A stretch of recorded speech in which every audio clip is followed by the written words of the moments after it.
Hello students, myself Srimati P.P. Patil.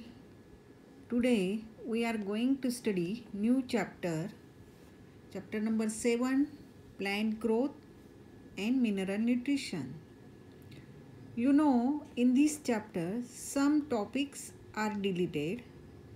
Topic number 7.1, plant growth, 7.2, phases of growth, 7.3, conditions of growth, 7.4, growth rate and types of growth, 7.5, growth curve, 7.6, differentiation, de-differentiation and redifferentiation, 7.6, development, 7.8, plasticity, 7.10, photoperiodism, 7.11, vernalization, 7.12, mineral nutrition, 7.13, nitrogen cycle.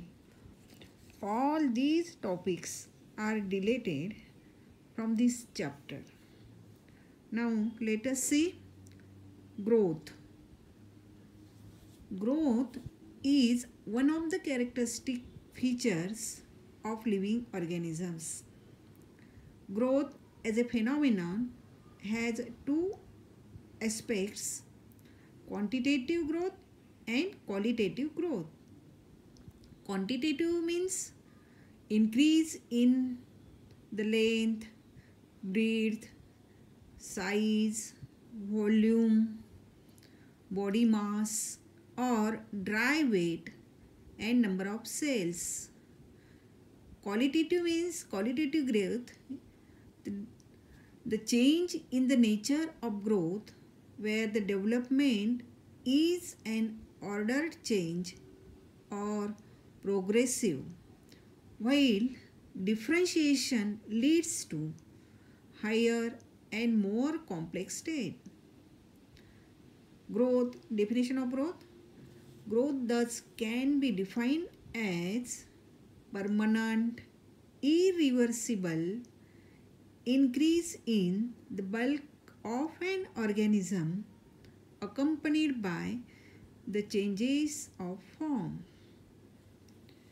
In multicellular plants, growth is indeterminate and occurs throughout the life indefinitely. It is restricted to some specific region called meristems, which are the region where new cells are constantly and continuously produced. Meristems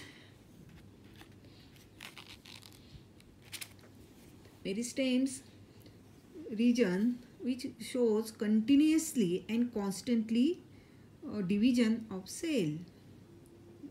Now next we study growth hormones. The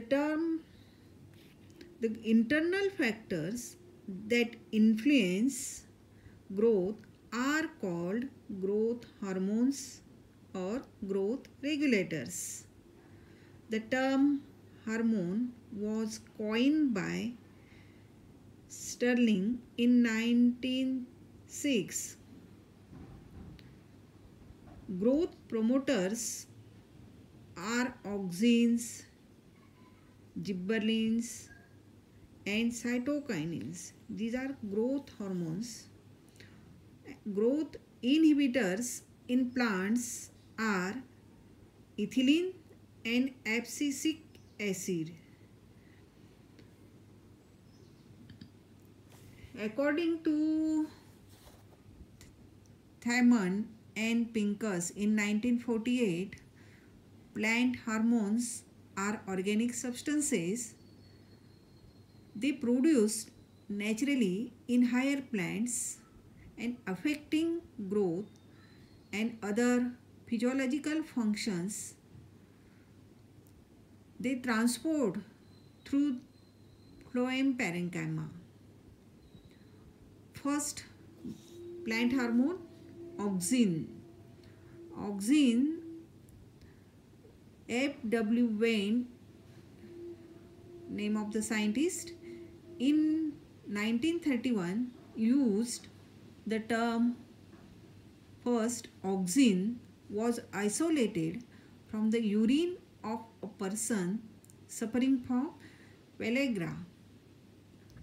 In plants, it is synthesized in growing tips or meristematic regions of plants, from where it is transported to other plant parts.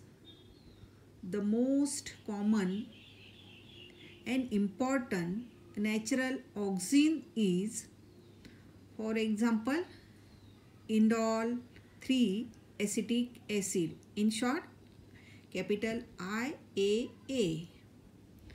Now, synthetic auxins like capital IBA, that is indole butyric acid, and secondly capital NAA, naphthalene acetic acid, and next 2,4 capital D pichloro. These are the synthetic auxins. Next, there are number of scientists, they perform experiments on auxin's role. The auxin is the first hormone to be discovered in plants. Charles Darwin in 1886 was studying tropism in plants. Look at this diagram. Darwin performed experiment on canary glass plant. He concluded that a growth stimulus is developed in coleoptile to he concluded that a growth stimulus is developed in the coleoptile tip and transmitted downwards to the growth zone. This has caused bending of the tip towards light. Another scientist, Boysen Jensen, cut off the tip of the coleoptile and inserted a thin gelatin plate between the tip and cut stump. He observed that coleoptile tips still bends towards unilateral light. Next scientist, Paul, also performed experiment.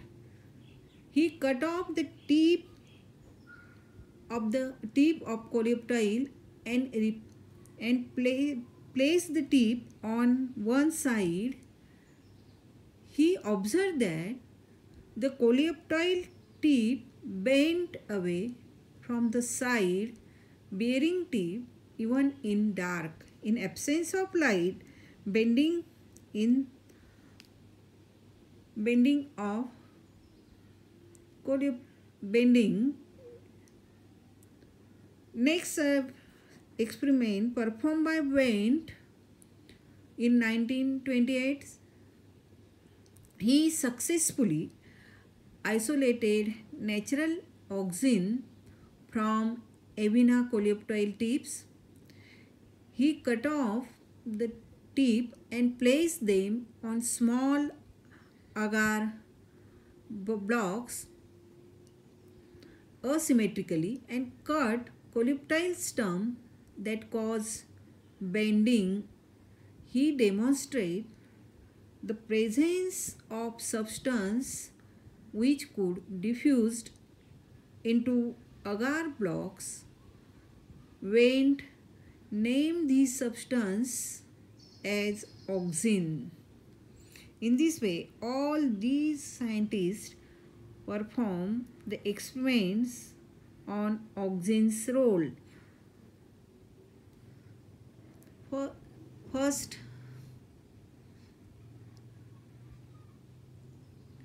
then next topic, physiological effects and application of auxins. Physiological effects and application of auxin. The primary effect is cell enlargement.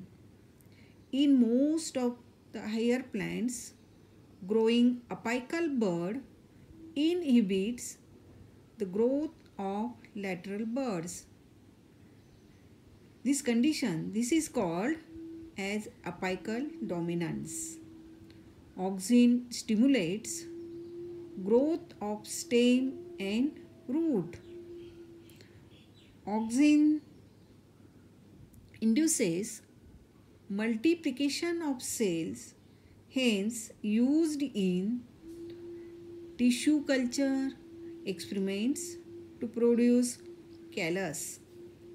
It also stimulates formation of lateral and adventitious roots.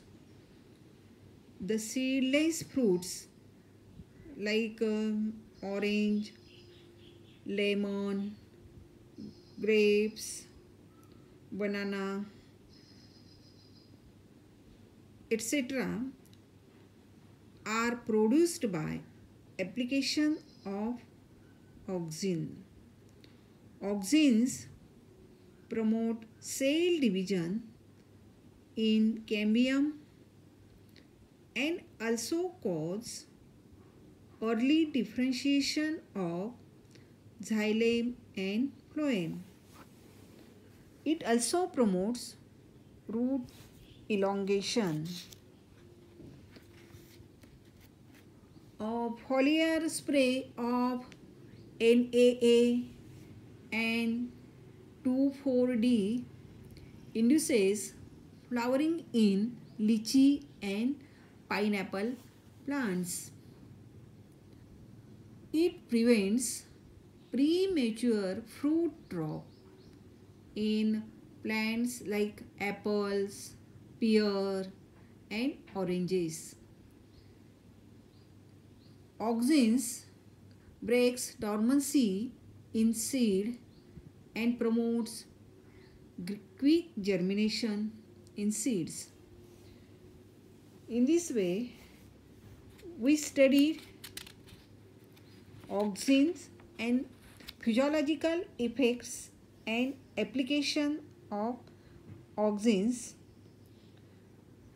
Now, new topics we will study in next lecture.